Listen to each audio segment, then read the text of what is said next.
Jadi kalau kita buka lagi sejarah yang lebih lengkap, Bahiro ini memang sudah menunggu-nunggu ada rombongan datang dari negeri Mekah. Ini Bahiro. Kenapa Bahiro kok menunggu-nunggu? Karena dalam kitabnya Taurat dan Injil itu disebutkan secara jelas tanda-tanda kehadiran Nabi penutup para nabi. Waktunya sekian, tempatnya dari ini, ciri-ciri anaknya begini. Dan Bahiro tahu di musim-musim ini nabi itu, calon nabi itu akan bersama rombongannya melintasi sini menuju Syam. Bahiro sudah tahu itu. Maka Bahiro selalu menunggu-nunggu. Padahal Bahiro ini adalah pendeta yang tidak pernah sekalipun ngampir ke orang. Ya, disebutkan begitu dalam kitab sejarah. Nggak pernah ngampir ke orang, nggak pernah. Tapi Bahiro ini menunggu-nunggu kehadiran rombongan dari Mekah. Karena dalam ilmunya Bahiro, berdasarkan kitab yang dipelajari dari Taurat dan Injil, nabi kecil itu yang belum jadi calon nabi itu akan lewat di masa-masa sekarang, di musim-musim ini. Benarlah Nabi Muhammad kecil bersama rombongannya Abu Thalib dan rombongan lewat. Bahiro dari jauh melihat itu anaknya. Maka Bahiro mempersilahkan semua orang untuk mampir, padahal tidak pernah sebelumnya ngampir ke orang. Wahai rombongan, wahai kafilah, mampir ke kami, mampir. Akhirnya semuanya mampir, dijamu oleh Bahiro, atau sebagian orang menyebutnya Bukhairo, sama saja, Bahiro. Setelah dijamu, makan-makan di rumahnya Bahiro, Bahiro memanggil Abu Thalib. Siapa pemimpin kafilah di sini? Oh, ini Abu Thalib. Dipanggil ke belakang. Kata Bahiro, tolong ajak anak kecil itu. Diajak Abu Thalib, Muhammad kecil, diajak masuk ke ruangan khusus milik Bahiro. Kemudian dilihat, diminta untuk dibuka punggungnya. Ini Nabi. Assalamualaikum warahmatullahi wabarakatuh. Alhamdulillahirabbil alamin. Alhamdulillahilladzi hadana li hadza wa ma kunna linahtadiya laula an hadanallah. Asyhadu an la ilaha illallah wahdahu la syarikalah wa asyhadu anna Muhammadan abduhu wa rasuluh la nabiyya wa la rasula ba'dah. Allahumma salli wa sallim wa barik wa an'im ala habibina wa qurrati a'yunina Muhammadin wa ala alihi wa ashabihi ajma'in. Qala Allah Ta'ala fi kitabihil karim, ya ayyuhalladzina amanu taqullaha haqqa tuqatih wa la tamutunna illa wa antum muslimun. Rabbi shrah li sadri wa yassir li amri wahlul 'uqdatam min lisani yafqahu qawli. Allahumma 'allimna ma yanfa'una wanfa'na bima 'allamtana wa zidna ilma. Amma ba'd. Ikhwani fillah rahimani wa rahimakumullah, ibu, bapak semuanya yang semoga dirahmati oleh Allah Subhanahu wa taala. Kita senantiasa dan terus bersyukur kepada Allah Subhanahu wa taala atas limpahan karunia, nikmat, hidayah, inayah yang Allah Subhanahu wa taala telah berikan kepada kita semua.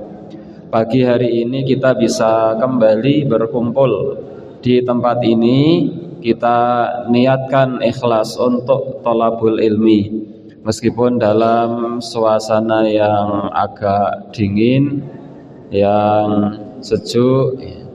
Semoga tidak menjadikan kita kendor untuk tetap thalabul ilmi, mencari ilmu, mengkaji ayat-ayat Allah, sabda-sabda Nabi, sirah Nabi, sehingga menjadi tambahan ilmu bagi kita semua. Dan pagi hari ini kita semoga benar-benar mendapatkan ilmu yang bermanfaat. Salawat dan salam semoga senantiasa tercurahkan kepada uswah kita, teladan kita, baginda Nabi Agung Nabi Muhammad sallallahu alaihi wasallam, keluarganya, sahabat-sahabatnya, para tabi'in, tabi'ut tabi'in, dan seluruh umatnya yang istiqomah menjalankan agama Islam sampai datangnya hari kiamat kelak. Ikhwani fillah, Bapak Ibu semuanya yang semoga dirahmati oleh Allah Subhanahu wa taala. Kembali kita mengkaji sirah Nabi yang kemarin kita bahas sampai pada cerita atau kisah tentang Nabi Muhammad sallallahu alaihi wasallam lahir. Kemudian setelah Nabi lahirnya di tahun gajah, Nabi disusui oleh ibunya sendiri, yaitu Aminah. Kemudian Nabi selanjutnya disusui oleh Suwaibah al-Aslamiyah. Kemudian setelah itu Nabi disusui oleh Halimah as-Sa'diyah. Kalau tidak salah ingat, pertemuan sebelumnya kita sampai pada kisah ini. Dan kisah atau sirah Nabi Muhammad SAW ini sudah 2 kali pertemuan membahas tentang sirah Nabi. Entah nanti kita akan sampai pada berapa pertemuan, tetapi paling tidak kita tetap berusaha untuk mempelajari sirah Nabi Muhammad SAW. Apalagi sebentar lagi insya Allah kita akan masuk di bulan Rabiul Awal nih. Yang sebentar lagi ada tanggal merah 12 Rabiul Awal itu sebagai hari kelahiran Nabi Muhammad SAW. Maka bulan Rabiul Awal oleh orang Indonesia itu sering disebut sebagai bulan Maulud, bulan kelahiran Nabi Muhammad SAW. Nah, Bapak Ibu semuanya yang semoga dirahmati oleh Allah Subhanahu wa taala, kita lanjutkan kisah itu. Kemarin kita sampaikan bahwa Nabi itu disusui oleh Halimah as-Sa'diyah. Genap 2 tahun masa persusuan Nabi. Dan inilah masa persusuan yang diutamakan atau yang diajarkan atau maksudnya 2 tahun menyusui itu waktu yang paling ideal. Ya, jadi idealnya anak disusui itu adalah 2 tahun. Nah, Nabi Muhammad SAW itu disusui oleh Halimah as-Sa'diyah selama 2 tahun. Dan kemarin juga kita sampaikan, ketika Nabi Muhammad 2 tahun ingin dikembalikan kepada ibundanya, yaitu Aminah. Tapi Halimah as-Sa'diyah masih merasa berat untuk berpisah dengan Nabi Muhammad SAW. Karena Halimah as-Sa'diyah merasa berat berpisah dengan Nabi, sudah 2 tahun menyusui Nabi. Sementara rentang waktu 2 tahun ini menjadikan keluarganya Halimah as-Sa'diyah menjadi keluarga yang penuh dengan limpahan barokah. Akhirnya Halimah as-Sa'diyah meminta izin untuk terus merawat Nabi Muhammad SAW kecil sampai umur Nabi 4 tahun. Maka diizinkan oleh Aminah bahwa Halimah as-Sa'diyah dipersilahkan untuk terus merawat Nabi Muhammad kecil. Pada waktu umur 4 tahun, sebagaimana kisah yang sangat terkenal ini, terjadi peristiwa aneh, yang peristiwa itu dilihat oleh teman-temannya Nabi Muhammad kecil. Jadi Nabi Muhammad ketika itu sedang bermain bersama teman-teman kecilnya di perkampungan Bani Sa'ad. Di perkampungan Bani Sa'ad, yaitu perkampungannya Halimah as-Sa'diyah. Teman-teman kecilnya Nabi Muhammad ini di antaranya adalah anaknya Halimah as-Sa'diyah sendiri, saat Nabi Muhammad SAW kecil bermain-main dengan teman-teman sebayanya, tiba-tiba didatangi oleh malaikat Jibril alaihi salam. Kemudian malaikat Jibril membaringkan Nabi Muhammad kecil, dan itu dilihat oleh teman-temannya yang lain dari kejauhan. Setelah dibaringkan, malaikat Jibril membelah dadanya Nabi Muhammad, kemudian mengeluarkan hatinya Nabi Muhammad. Begitu yang disebutkan oleh Syekh Sofiyur Rahman Al-Mubarakfuri di dalam kitabnya Ar-Rahiqul Mahtum. Mengeluarkan hatinya Nabi Muhammad, mencuci hatinya Nabi Muhammad dengan air Zam-Zam yang diletakkan di wadah yang terbuat dari emas. Kisah ini saya nukil dari kitab Ar-Rahiqul Mahtum karya Syekh Sofiyur Rahman Al-Mubarakfuri.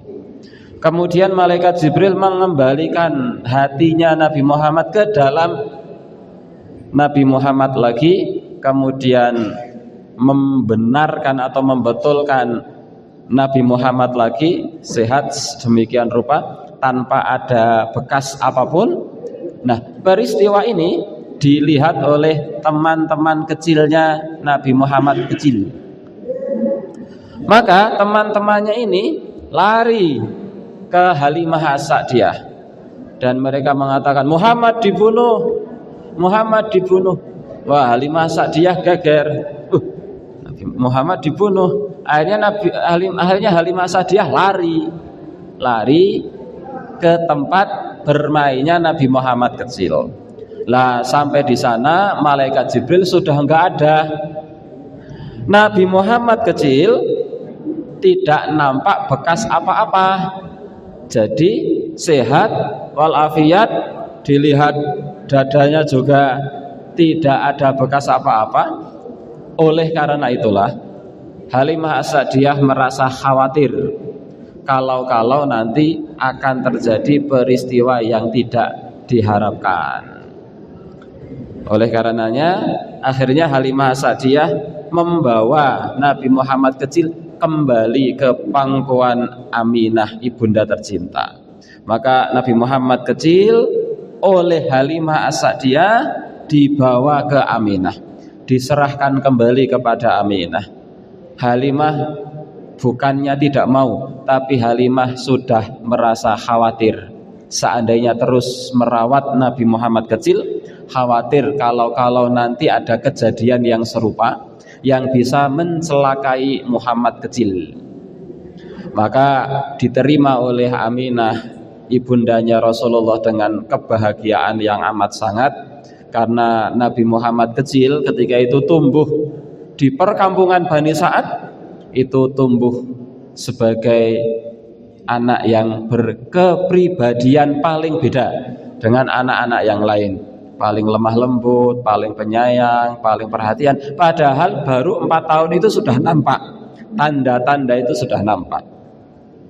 Akhirnya dirawatlah kembali oleh Aminah. Ini kok umur Nabi berapa tahun? Ini kok 4 tahun. Sampai hari berganti hari, bulan berganti bulan. 1 tahun selesai. Kemudian 1 tahun lagi, ya tambah 2 tahun. Berada di bawah asuhan Aminah. Pada waktu umur Nabi 6 tahun, ibundanya Nabi yang bernama Aminah ini meninggal dunia saat Nabi umur 6 tahun. Jadilah Nabi Muhammad kecil yang tadinya yatim sekarang menjadi yatim piatu. Kita bacakan di dalam buku ini, di dalam kitab Khulasah Nuril Yakin begini. Tuwfiyat ummuhu sallallahu alaihi wasallam, ibunya Nabi Muhammad sallallahu alaihi wasallam itu meninggal, wa huwa fis sadisati min umrihi, umur Nabi 6 tahun. Wa hiya raji'atun minal Madinah, ketika itu Aminah sedang pulang dari kota Madinah.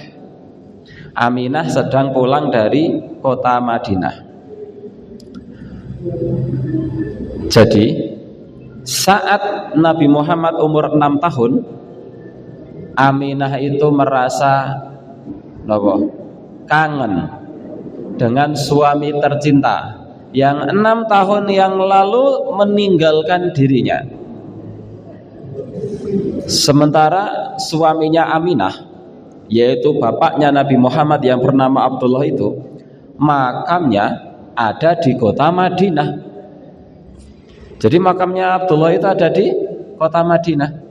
Maka Aminah yang tinggal di Mekah itu ingin menziarahi makam suaminya yang ada di kota Madinah. Maka berangkatlah Aminah bersama Nabi Muhammad kecil yang umurnya 6 tahun bersama pembantunya Aminah yang bernama Ummu Aiman. Dalam riwayat yang lain bersama mertuanya Aminah yang bernama Abdul Muttalib, bapaknya Abdullah, kakeknya Nabi Muhammad. Jadi berangkat sampai ke kota Madinah, dan dalam kitab Ar-Rahiqul Mahtum disebutkan bahwa di Madinah Aminah tinggal selama 1 bulan. Karena kan ketika itu perjalanan itu ya naik onta, tidak naik kendaraan yang datang ke Madinah sekian waktu pulang, enggak. Jadi menetap selama 1 bulan di Madinah agar capek itu hilang. Setelah menziarahi makam suaminya, setelah menziarahi makamnya Abdullah, selesai urusan di Madinah, selama 1 bulan tinggal di Madinah, Aminah pulang bersama Nabi Muhammad kecil, bersama Ummu Aiman. Riwayat yang lain menyebutkan bersama kakek Nabi Muhammad yang bernama Abdul Muttalib. Maka dalam perjalanan pulang, Aminah itu sakit ya. Saat pulang dari Madinah menuju Mekah, Aminah sakit. Padahal ketika itu bersama Nabi Muhammad kecil berumur 6 tahun dan bersama pembantunya Aminah bernama Ummu Aiman. Pulang sakit, kemudian tidak tahan dengan sakitnya, akhirnya sakitnya Aminah ini mengantarkan beliau pada ajalnya. Meninggallah Aminah dalam perjalanan. Tepatnya di sebuah desa kampung yang bernama Abwa. Jadi ketika pulang itu sakit, singgah di sebuah kampung bernama Abwa. Akhirnya Aminah tidak kuat menderita sakitnya, meninggal di situ dalam perjalanan pulang dari Madinah ke Mekah. Wa qad dufinat bil Abwa. Akhirnya Aminah dimakamkan di kampung Abwa. Nah, saya tidak tahu hari ini apakah masih ada sisa-sisa makamnya Aminah ini atau tidak, saya tidak tahu. Cuma Aminah dimakamkan di kampung Abwa saat pulang dari Madinah menuju Makkah. Wa hiya qaryatun baina Makkah wal Madinah. Dan Abwa itu adalah sebuah perkampungan tengah-tengah antara Madinah dan Makkah. Fahadonathu Ummu Aiman. Akhirnya Nabi Muhammad dirawat oleh Ummu Aiman. Wow, Ummu Aiman itu sinten, Pak? Pembantunya Aminah. Jadi Ummu Aiman itu dulu adalah budaknya Abdullah. Abdullah meninggal menjadi budaknya Aminah. Aminah meninggal, akhirnya Ummu Aiman ini yang merawat Nabi Muhammad. Maka Nabi Muhammad pernah mengatakan bahwasanya Ummu Aiman adalah ibuku yang kedua. Namanya Ummu Aiman. Khadimatu abihi Abdillah. Ummu Aiman itu adalah pembantu ayahnya Nabi yang bernama Abdullah. Nah, Rasul ketika itu umur 6 tahun. ditinggal meninggal oleh ibunda tercinta yang bernama Aminah, kemudian dirawat oleh pembantunya Aminah yang bernama Ummu Aiman. Qama bitarbiyatihi ba'da wafati ummihi jadduhu. Setelah ibunya meninggal dunia, maka yang menopang kehidupan Nabi Muhammad sallallahu alaihi wasallam, yang mengasuh Nabi Muhammad sallallahu alaihi wasallam bersamaan dengan dirawatnya Nabi Muhammad oleh Ummu Aiman, maka yang bertanggung jawab terhadap kehidupannya Nabi, yang mengasuh Nabi, yang ngopeni Nabi kecil adalah jadduhu, kakeknya Nabi Abdul Muttalib yang bernama Abdul Muttalib. Jadi yang merawat Nabi setelah itu siapa? Abdul Muttalib. Wa kana yuhibbuhu aktsara min hubbihi li auladihi. Dan kecintaan Abdul Muttalib kepada Nabi Muhammad kecil, si cucunya ini, mengalahkan kecintaan Abdul Muttalib kepada seluruh anaknya. Jadi Abdul Muttalib itu cinta banget kepada anak-anaknya, kepada Harith, Dhiror, Hijir, Muqaddam, kepada Hamzah, Abu Lahab, Abu Thalib, kepada Abbas. Itu kan anak-anaknya Abdul Muttalib yang amat sangat dicintai.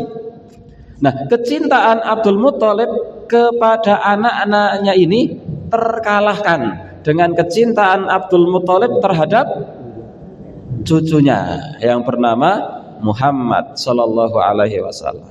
Bahkan sebuah kisah yang unik disebutkan di dalam kitab Ar-Rahiqul Mahtum bahwa Abdul Muttalib itu punya dipan, ampun dibayangke dipan kasur ting omah. Abdul Muttalib itu punya tempat khusus untuk Abdul Muttalib, dipan yang biasa digunakan oleh Abdul Muttalib untuk bertelekan, bersantai-santai, layeh-layeh di sisi Ka'bah, khusus milik Abdul Muttalib. Tidak ada satupun manusia manapun yang berani menyentuh dipannya Abdul Muttalib. Loh, Abdul Muttalib itu pemimpin Mekah. Kita kemarin sudah jelaskan bahwa Abdul Muttalib itu adalah putranya Hashim. Hashim ini pemimpin Mekah. Hashim ini adalah putranya Abdul Manaf. Abdul Manaf ini pemimpin Mekah. Abdul Manaf itu adalah putranya Qusay. Qusay putranya Kilab yang dulu menjadi proklamator kemerdekaan Mekah setelah dijajah 500 tahun oleh suku Khuza'ah. Kemarin kita sudah jelaskan itu. Intinya adalah Abdul Muttalib ini pemimpin Mekah tertinggi. Dan Abdul Muttalib itu punya dipan khusus milik beliau. Tidak ada satupun yang berani menyentuh dipannya Abdul Muttalib. Dan bukan setiap pagi, dalam beberapa pagi Abdul Muttalib ini selalu bertelekan di dipannya. Kemudian orang-orang berkumpul di kanan kirinya menerima wejangan-wejangannya Abdul Muttalib. Bahkan Bapak Ibu, anak-anaknya Abdul Muttalib yang tadi kita sebutkan ada Harith, Dhiror, Abbas, Hamzah, Abu Lahab, Abu Thalib, Muqaddam, Hijr, semuanya tidak ada yang berani menyentuh dipan ayahnya. Kalau tempat yang lain ini biasa, tapi khusus ini tempat keramatnya Abdul Muttalib, nggak ada yang berani. Nah, suatu ketika Nabi Muhammad kecil yang umurnya 6 tahun ini uduk celingkrik ke dipannya Abdul Muttalib. Paman-pamannya yang lain, Muhammad jangan sini ditarik, jangan, itu punya kakek kamu, ini punya Abdul Muttalib, jangan. Langsung yang lainnya itu dimarahi, jangan ganggu Muhammad, biarkan dia berbuat sesukanya. Hanya Nabi Muhammad kecil yang berani menyentuh dipannya Abdul Muttalib karena memang masih kecil ya. Jadi kayak kata lari-lari ada celingkrik dolanan itu. Paman-pamannya yang lain melarang, jangan, itu khusus milik Abdul Muttalib. Kata Abdul Muttalib, biarkan biarkan Muhammad berbuat sesukanya. Kenapa? Karena memang Abdul Muthalib itu bergetar ketika mengasuh Nabi Muhammad, mencintai Nabi Muhammad kecil lebih dari kecintaannya kepada dirinya sendiri. Kenapa? Karena Nabi Muhammad sudah ditinggal meninggal oleh ayahnya, ditinggal meninggal oleh ibunya. Padahal Nabi Muhammad itu adalah putranya Abdullah. Dari sekian anak-anaknya Abdul Muthalib, Abdullah lah yang paling menempati hatinya Abdul Muthalib. Nah, ini anaknya. Dan kepribadiannya ini luar biasa, berbeda dengan anak-anak yang lain. Maka Abdul Muthalib sangat perhatian sekali kepada Nabi Muhammad kecil. 6 tahun. Nabi Muhammad 6 tahun. Kemudian hari berganti hari, bulan berganti bulan, tahun berganti tahun. Disebutkan di sini, walamma balagha umruhu sallallahu alaihi wasallam 8 sanawat. Tatkala Nabi Muhammad kecil ini beranjak usianya 8 tahun. Dalam kitab Ar-Rahiqul Mahtum disebutkan 8 tahun 2 bulan 10 hari. Ahli syarah niku teliti nggih sampai hari-hari niku. Saat Nabi umurnya 8 tahun 2 bulan 10 hari meninggal kakek tercintanya yang bernama Abdul Muthalib. Pripun niku? Diasuh lahir bapaknya sudah enggak ada, baru 6 tahun ditinggal oleh ibunya, diasuh oleh kakeknya meninggal dunia. Bagaimana kemudian kehidupan Nabi Muhammad sallallahu alaihi wasallam itu sangat prihatin di masa kecilnya. Ikhwani fillah, Bapak Ibu yang semoga dirahmati oleh Allah Subhanahu wa taala, meninggallah kakek tercintanya Nabi Muhammad sallallahu alaihi wasallam yang bernama Abdul Muthalib. Ba'da an kafalahu sanatain, setelah Nabi Muhammad diasuh selama 2 tahun. Ada kisah yang tadi saya lupa cerita. Jadi gini, saat Nabi Muhammad diasuh oleh Abdul Muthalib kakeknya, itu pernah terjadi satu irhas. Irhas niku napa? Irhas itu adalah mukjizat tapi sebelum Nabi diangkat jadi Nabi. Itu namanya apa? Irhas.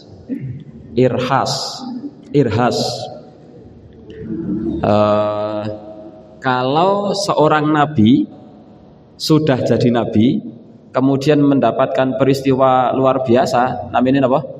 Mukjizat.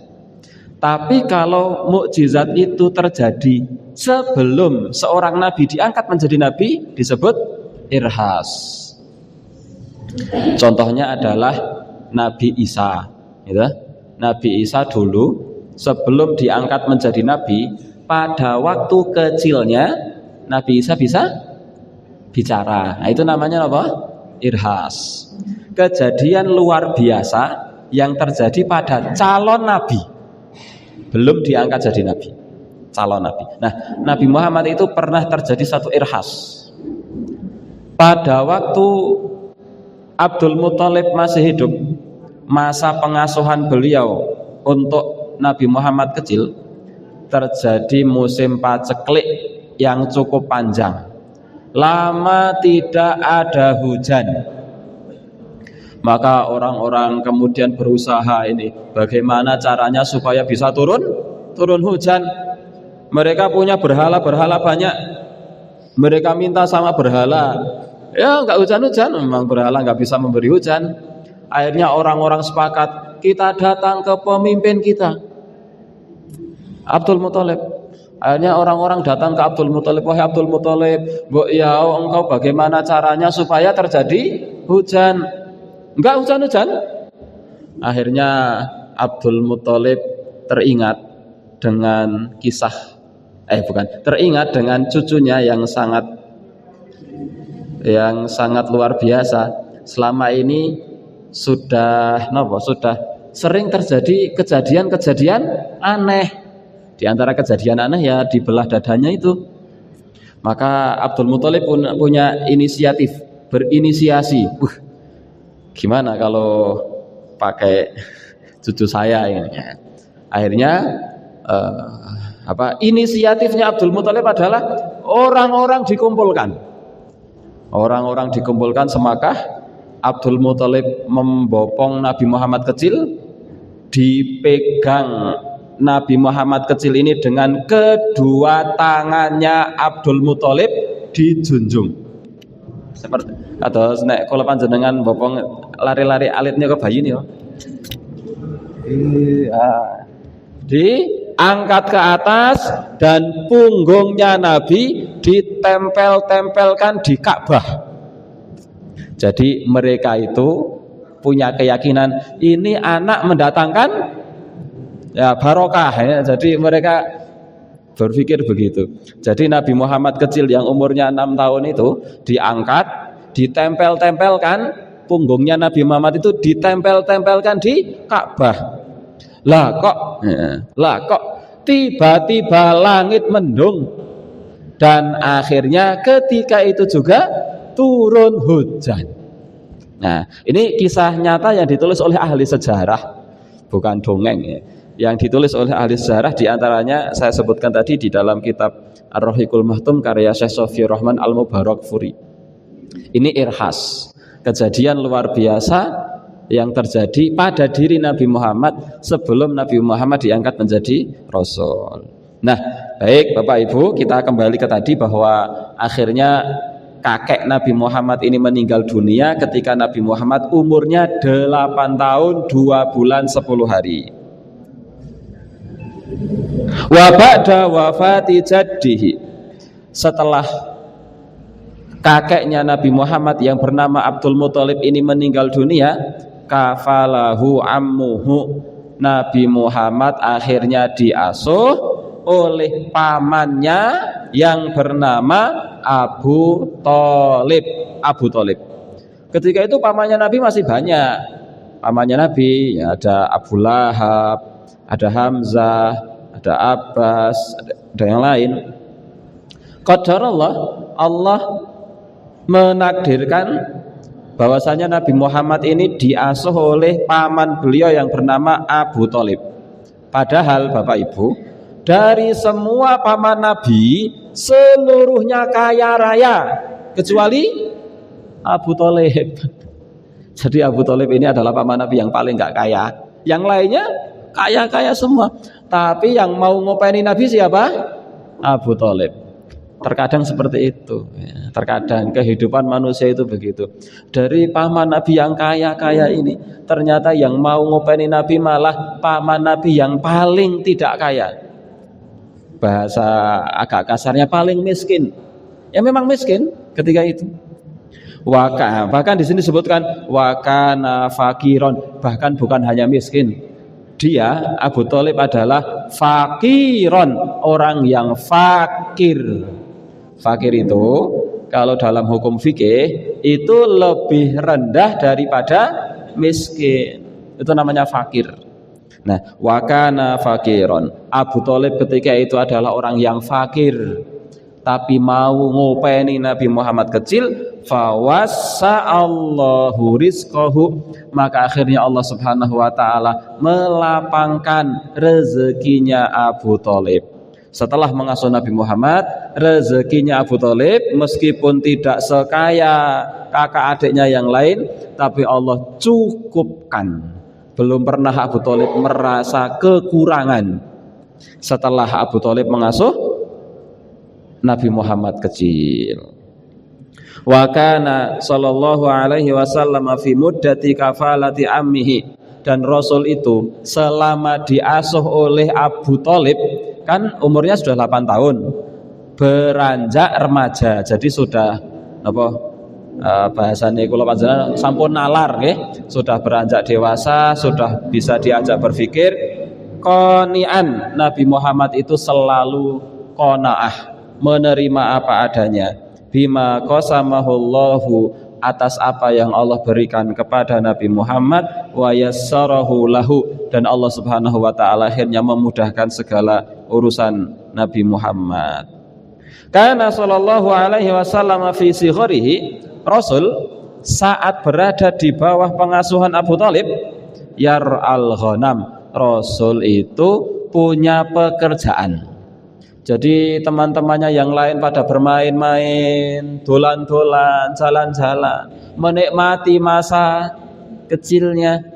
Nabi Muhammad mulai umur 8 tahun terus tumbuh remaja, sudah bekerja. Apa pekerjaannya? Yar'al ghanam, menggembala kambing. Dan Bapak Ibu, kalau domba. Kalau kita buka lagi sejarah, tidaklah ada nabi zaman dulu, melainkan pasti mereka pernah menggembala kambing. Kalau Bapak Ibu buka-buka sejarah, setiap nabi, tidaklah ada nabi, melainkan pasti pernah menjadi penggembala kambing. Dan penggembala kambing yang paling terkenal di antara para nabi ini siapa? Nabi Isa. Sampai akhirnya ya dijuluki sebagai penggembala domba, meskipun akhirnya istilah ini akhirnya bergeser menjadi penggembala domba itu maksudnya orang yang menuntun umatnya kan. Tapi memang pada awalnya Nabi Isa itu ya penggembala domba ya. Dan Nabi Muhammad adalah penggembala domba. Para ulama menjelaskan alasan kenapa kok Nabi itu ditempa secara maksudnya kalau bahasa kita ditempa oleh alam. Tapi Allah menakdirkan nabi-nabi itu menggembala domba. Kenapa? Karena diantara alasannya adalah supaya terlatih kesabaran mereka. Karena menggembala domba itu bukan perkara yang mudah. Orang yang kok sabar menggembala domba, memang dia adalah orang yang penyabar. Dan Rasul Shallallahu Alaihi Wasallam itu dulu sebagai orang yang penggembala domba di masa remajanya, li ahli Makkah. Tapi Bapak Ibu, menggembala dombanya bukan punya sendiri, karena Nabi Muhammad memang gak punya. Menggembala dombanya adalah milik orang-orang Mekah. Napa nih? Buruh buruh. Jadi buruh penggembala domba. Jadi Nabi Muhammad itu menggembalakan domba milik orang-orang Mekah bi ujrotin, kemudian diberi upah, ya'ishu minha, yang Rasul hidup dari upah tersebut. Jadi Bapak Ibu, meskipun Nabi Muhammad itu dirawat, diasuh oleh pamannya yang bernama Abu Thalib, tapi Nabi Muhammad tidak menggantungkan kehidupannya kepada Abu Thalib. Nabi Muhammad menggembala domba, ya'ishu minha, untuk mencari penghidupan dengan menggembala domba itu. Nah, terus walamma balaghat tasi'ah, ketika umur Nabi sudah 9 tahun. 9 tahun berarti 1 tahun setelah meninggalnya Abu Thalib niku, meskipun dalam riwayat yang lain 12 tahun. 12 tahun. Kalau di sini disebutkan 9 tahun. Saya ulang, meskipun dalam riwayat yang lain 12 tahun. Di sini disebutkan 9 tahun. Safara ila Syam, Rasul melakukan perjalanan ke Syam. Syam itu daerah Syria. Suriah, Lebanon, Palestina, itu Syam. Ma'ammihi, bersama pamannya Abi Thalib, bitijaratin, untuk melakukan satu perdagangan. Jadi ini pengalaman pertama Nabi Muhammad keluar dari Mekah. Nabi Muhammad itu sejak zaman dulu selalu di Mekah, paling-paling ke Madinah itu, dan tidak pernah melakukan perjalanan jauh. Pertama kalinya Nabi Muhammad ketika itu diajak oleh pamannya, yaitu Abu Thalib, berdagang. Kemana? Ke Syam. Walamma qaruba min Busra, saat Nabi Muhammad sudah dekat dengan kota Busra. Busra itu belum sampai di Syam, ini belum sampai di Syam, di sebuah kota Busra, ra'ahur rahibu bakhira. Maka ada seorang rahib yang melihat kedatangan rombongan yang di situ ada Nabi Muhammad kecil. Jadi kalau kita buka lagi sejarah yang lebih lengkap, Bahira ini memang sudah menunggu-nunggu ada rombongan datang dari negeri Mekah. Ini Bahira. Kenapa Bahira kok menunggu-nunggu? Karena dalam kitabnya Taurat dan Injil itu disebutkan secara jelas tanda-tanda kehadiran Nabi penutup para nabi. Waktunya sekian, tempatnya dari ini, ciri-ciri anaknya begini. Dan Bahira tahu di musim-musim ini nabi itu, calon nabi itu akan bersama rombongannya melintasi sini menuju Syam. Bahira sudah tahu itu. Maka Bahira selalu menunggu-nunggu. Padahal Bahira ini adalah pendeta yang tidak pernah sekalipun ngampir ke orang. Ya, disebutkan begitu dalam kitab sejarah. Nggak pernah ngampir ke orang, nggak pernah. Tapi Bahira ini menunggu-nunggu kehadiran rombongan dari Mekah. Karena dalam ilmunya Bahira, berdasarkan kitab yang dipelajari dari Taurat dan Injil, Nabi kecil itu yang belum jadi calon nabi itu akan lewat di masa-masa sekarang, di musim-musim ini. Benarlah Nabi Muhammad kecil bersama rombongannya Abu Thalib dan rombongan lewat. Bahira dari jauh melihat itu anaknya. Maka Bahira mempersilahkan semua orang untuk mampir, padahal tidak pernah sebelumnya ngampir ke orang. Wahai rombongan, wahai kafilah, mampir ke kami, mampir. Akhirnya semuanya mampir, dijamu oleh Bahira, atau sebagian orang menyebutnya Bukhaira, sama saja, Bahira. Setelah dijamu, makan-makan di rumahnya Bahira memanggil Abu Thalib. Siapa pemimpin kafilah di sini? Oh, ini Abu Thalib. Dipanggil ke belakang. Kata Bahira, tolong ajak anak kecil itu. Diajak Abu Thalib, Muhammad kecil, diajak masuk ke ruangan khusus milik Bahira. Kemudian dilihat, diminta untuk dibuka punggungnya. Ini Nabi. Bahira langsung dengan keyakinan penuh, ini Nabi terakhir yang ditunggu-tunggu kehadirannya. Maka fa'akhbara ammahu bi annahu sayakunu akhirul anbiya. Maka Bahira mengatakan, wahai Abu Thalib, engkau pamannya anak ini? Iya. Sebelumnya sudah tanya-tanya, apakah anak ini meninggal oleh bapaknya? Iya.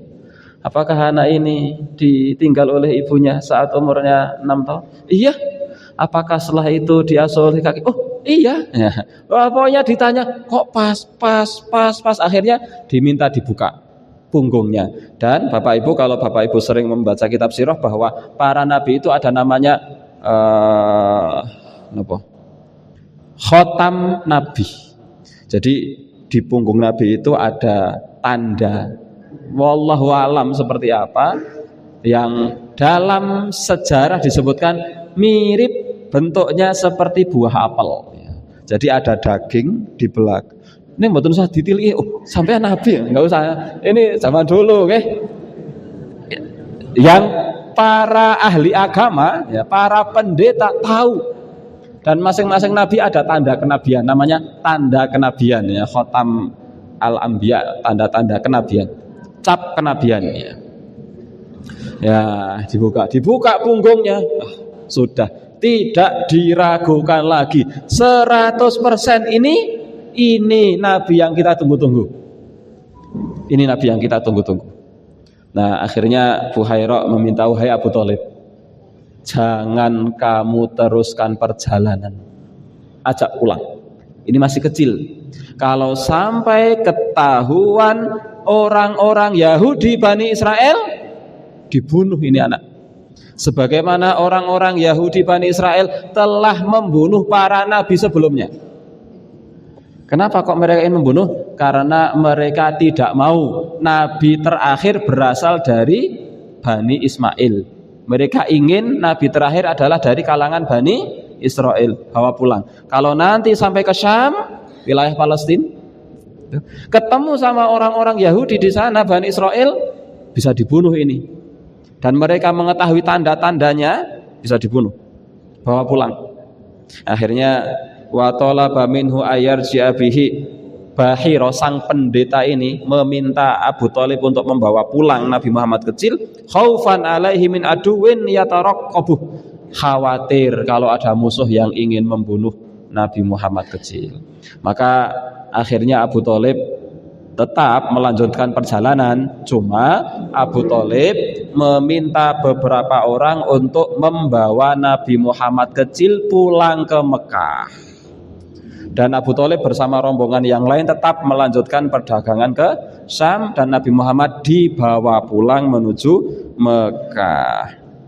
Wa qad istadalla ala nubuwatihi, dan pendeta itu, rahib yang bernama Bakhira itu mengetahui bahwa Muhammad kecil ini akan menjadi nabi bi alamatihi, karena tahu banyak sekali tanda-tandanya yang melekat pada Nabi Muhammad kecil, allati fi kutubi ahlil kitab, yang mana tanda-tanda itu semuanya telah disebutkan di dalam kitab Taurat dan Injil. Taurat dan Injil yang dulu yang belum terjadi perubahan seperti sekarang.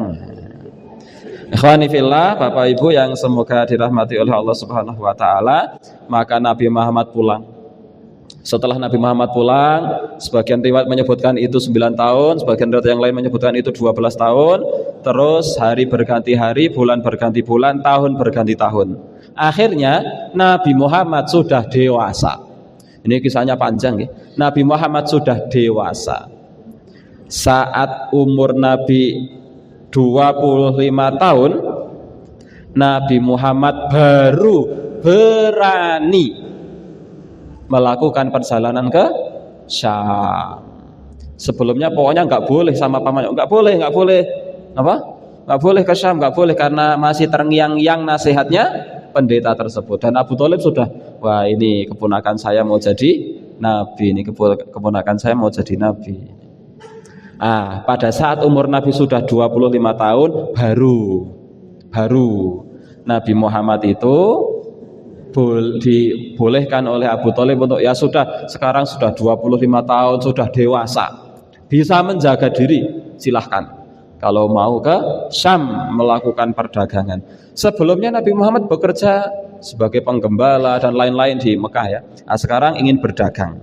Safara ila Syam, di waktu itu akhirnya Nabi Muhammad kembali yang kedua kalinya melakukan perjalanan ke Syam.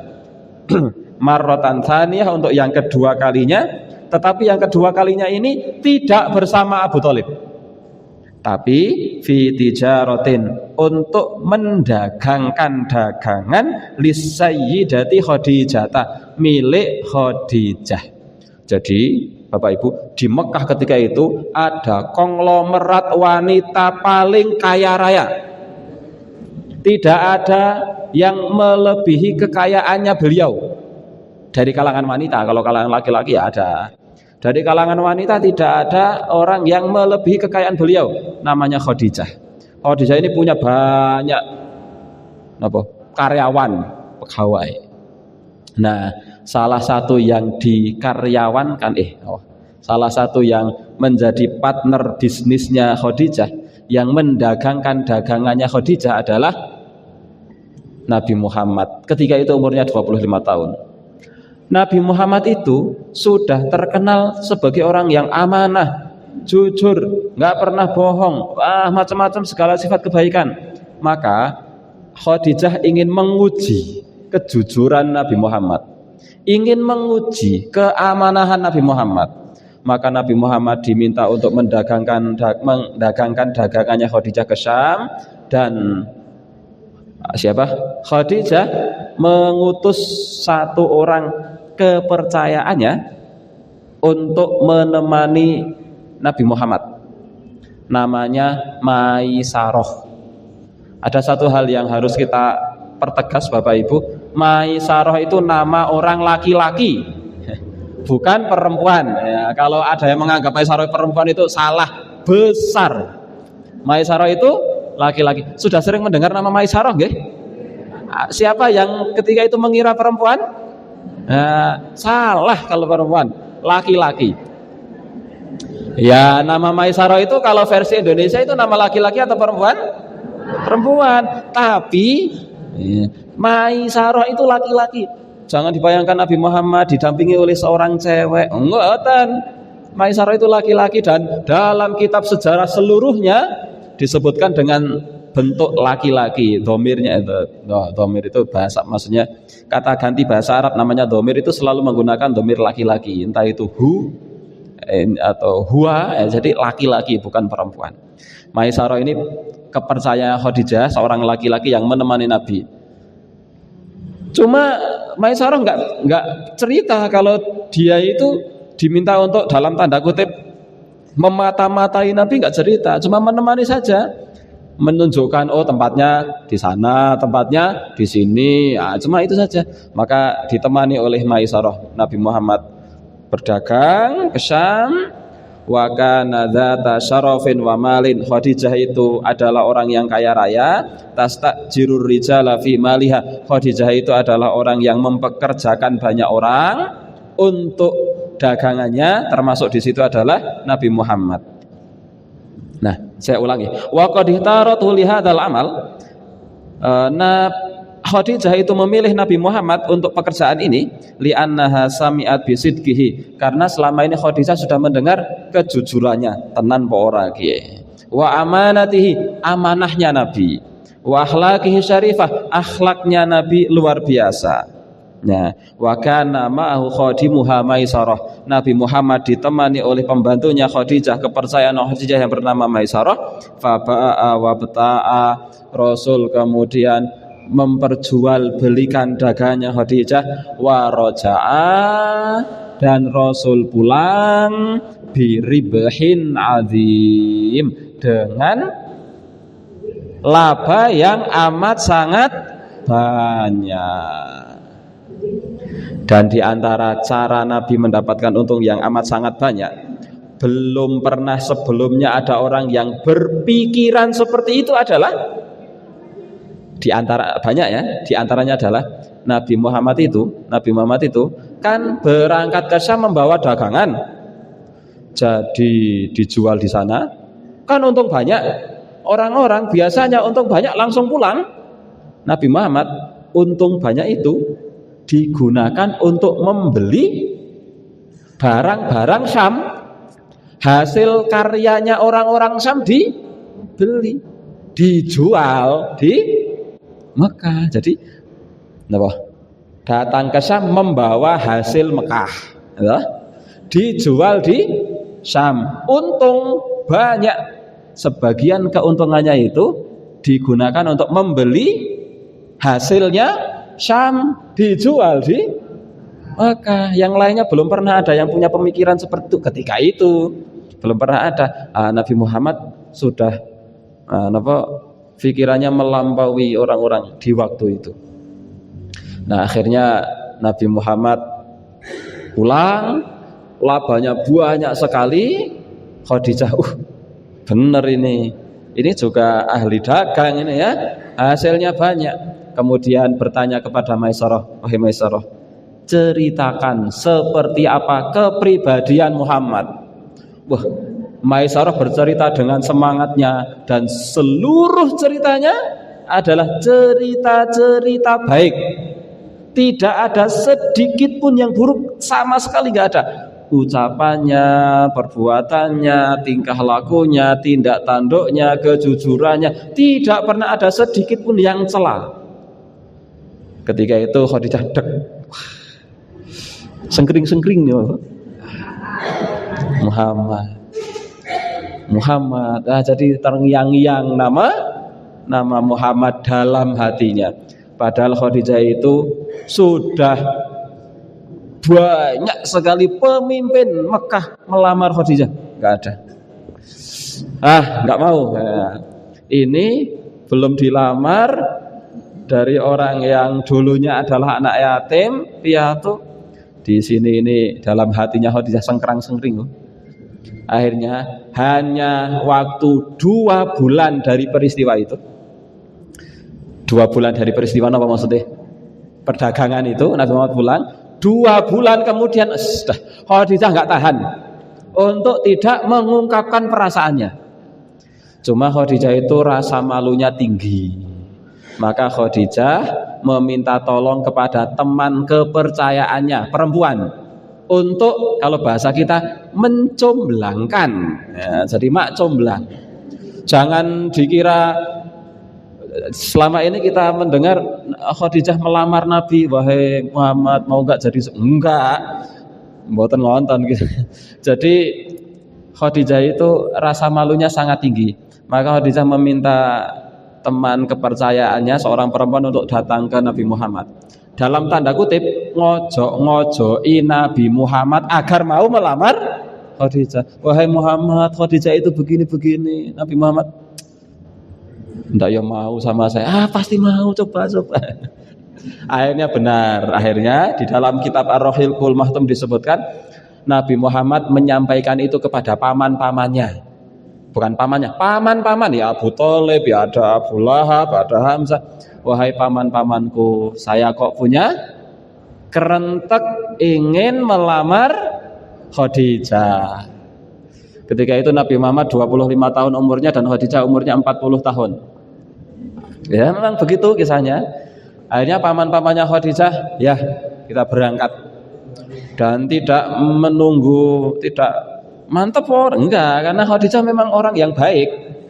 Paman-pamannya berangkat menemui paman-pamannya Khadijah. Jadi paman-pamannya Nabi Muhammad menemui paman-pamannya Khadijah. Singkat cerita terjadi musyawarah, sepakat menikah. Maka menikahlah Nabi Muhammad SAW dengan Khadijah. Ketika itu, niki bapak-bapak niki.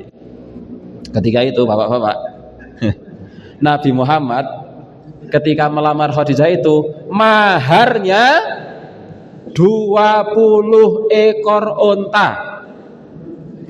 Ya, niku 20 ekor unta.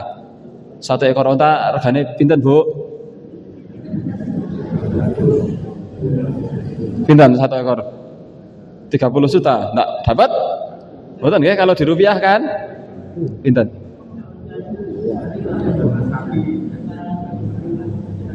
Antara 75 sampai 100 juta. Waduh, larang nggih. Andai kok 75 juta. Andai nggih, tak hitung nggih. Sekedap niku. Sekedap nih. Andai 1 ekor unta itu 75 juta. 75 juta kali berapa tadi? 20. 1.500.000.000 juta. Wah, ini maharnya Nabi. Maharnya Nabi kepada Khadijah itu 20 unta.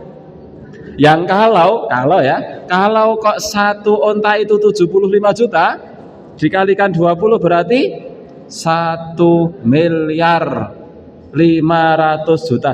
Kalau 1 unta 100 juta tadi, 100 juta kali 20 berarti 2 miliar. Wah. Riyen maharnya pinten, Pak? Seperangkat alat sholat. Dibayar tunai. Ya, memang mahar Nabi menikah paling banyak memang untuk Khadijah. Adapun yang lain enggak. Ya, misalnya kepada Aisyah itu mahar Nabi untuk Aisyah itu hanya beberapa dirham. Yang kalau kita buka kembali dalam sejarah, seandainya dikurskan dengan uang sekarang kurang lebih 30 sampai 40 juta. Ya, kalau untuk Aisyah ya. Karena ya beda ya. Berarti Nabi itu dulu kaya atau tidak kaya?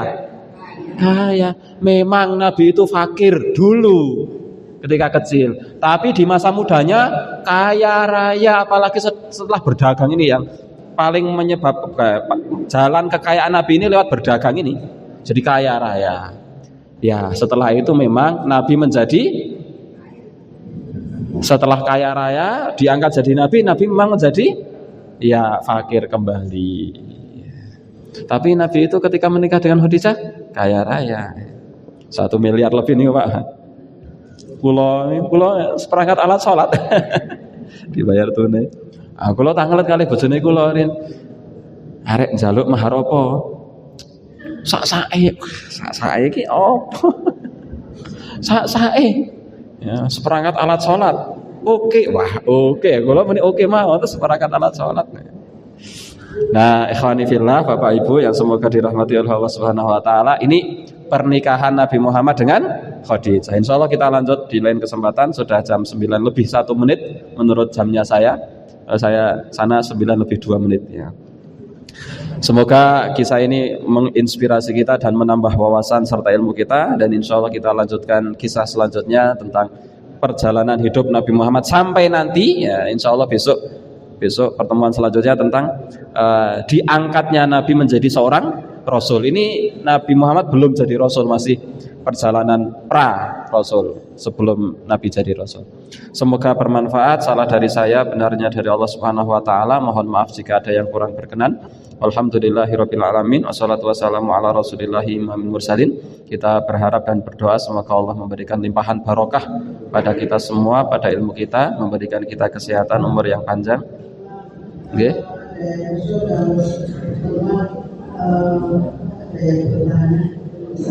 Boleh. Ya, mau sekarang atau mulai besok? Oh, oke. Maksudnya kalau sekarang boleh, silakan.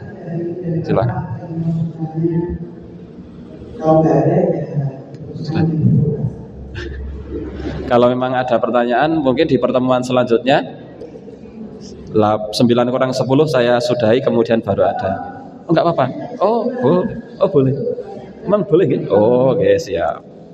Oke.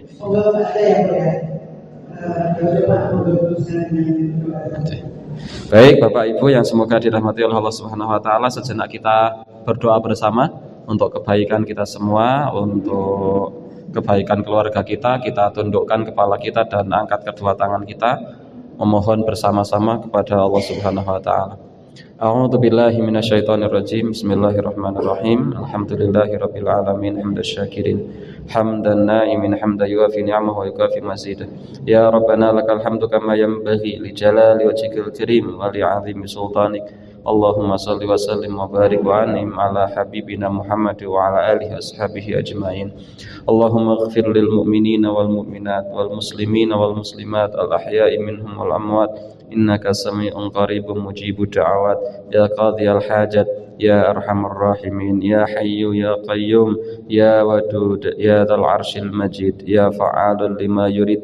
Nas'aluka bi'izzika alladhi la yuram wa mulkika alladhi la yudam wa binurika alladhi mala arkana arsyik an taj'ala hayatana hayatal ulama wa mautana mautasy syuhada, an taj'ala hayatana hayatal ulama wa mautana mautasy syuhada, an taj'ala hayatana hayatal ulama wa mautana mautasy syuhada, wa an tu'allifa baina qulubina kama allafta baina qulubil muhajirin wal ansar. Rabbana hab lana min azwajina wa dhurriyyatina qurrata a'yun waj'alna lil muttaqina imama. Allahumma ij'al baldatana hadhihi baldatan thayyibah aminah mutmainnah mubarakah tajri fiha ahkamuka wa sunnatu rasulika ya rabbal alamin. Allahumma la tada' lana dhanban illa ghafartah wa la hamman illa farrajtah wa la dainan illa qadaitah wa la maradan illa syafaitah wa la mujahidan illa nasartah wa la hajatan min hawaijid dunya wal akhirah إلا قضيتها يا رب العالمين إلا قضيتها يا أرحم الراحمين إلا قضيتها يا مجيب السائلين ربنا آتنا في الدنيا حسنة وفي الآخرة حسنة وقنا عذاب النار وقنا عذاب النار وقنا عذاب النار وصلى اللهم على نبينا محمد وعلى آله وأصحابه أجمعين سبحان ربك رب العزة عما يصفون وسلام على المرسلين والحمد لله رب العالمين. Assalamualaikum warahmatullahi wabarakatuh.